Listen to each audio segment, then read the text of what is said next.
1st, which means the last day of July. It may mean much to us if we're not in school, but those school children now, especially here in Florida, school starts probably in another week or two for them, and that's an uncomfortable feeling, isn't it now? July, we're already in August, and teachers will be going back. God bless them. Today's the feast of St. Ignatius Loyola. I'll speak about him in a moment. Read from Psalm 59. God is my refuge on the day of my distress. Rescue me from my enemies, O my God, from my adversaries defend me. Rescue me from evildoers, from bloodthirsty men save me. For God is my refuge on the day of my distress. And good Ignatius Loyola said, well, who is he? He was the founder of the Jesuits. He was born 1491, right around the time of Columbus, and passed away July 1556. So he was, 65 years old, young man. Back then it wasn't so young, I guess. And he died on July 31st. He was the youngest of 13 children. Unfortunately, his mother died soon after his birth, and he was brought up by Maria de Garin, the local blacksmith's wife. And according to Ignatius, he was a man of the world. He was a fancy dresser, they had described him, an expert dancer, womanizer, sensitive to insult, and a rough, punkish swordsman who used his privileged status to escape prosecution for violent crimes committed with his priest brother at a carnival time. Wow.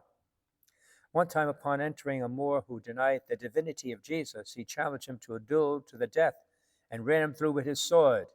He dueled many other men as well.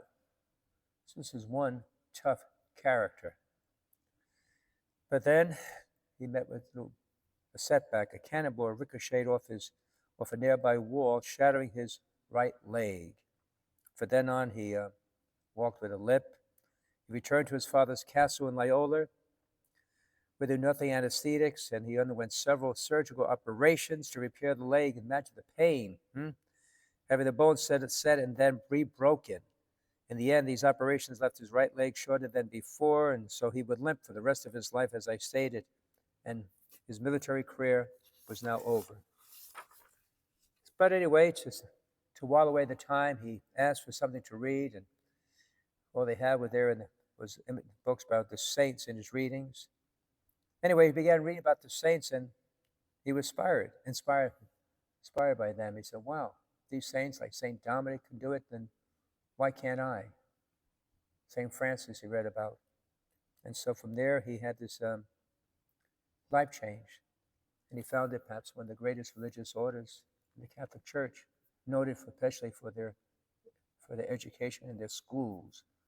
It's a high privilege to say that you were Jesuit trained, and yet it's how God works. What a change, that book. So therefore, I recommend maybe, spiritual reading. Do you read any good books that's uplifting, that can change your life? A few thoughts. You never know what's going to happen. You read. Leaders read. Want to be great? You got to read. Even just for 5 minutes a day. Read something worthwhile, not just mysteries or things like that. It's fine to relax with, but something with some substance that can change your mind and fill your mind with, good thoughts. It changed Ignatius, and it can change you as well.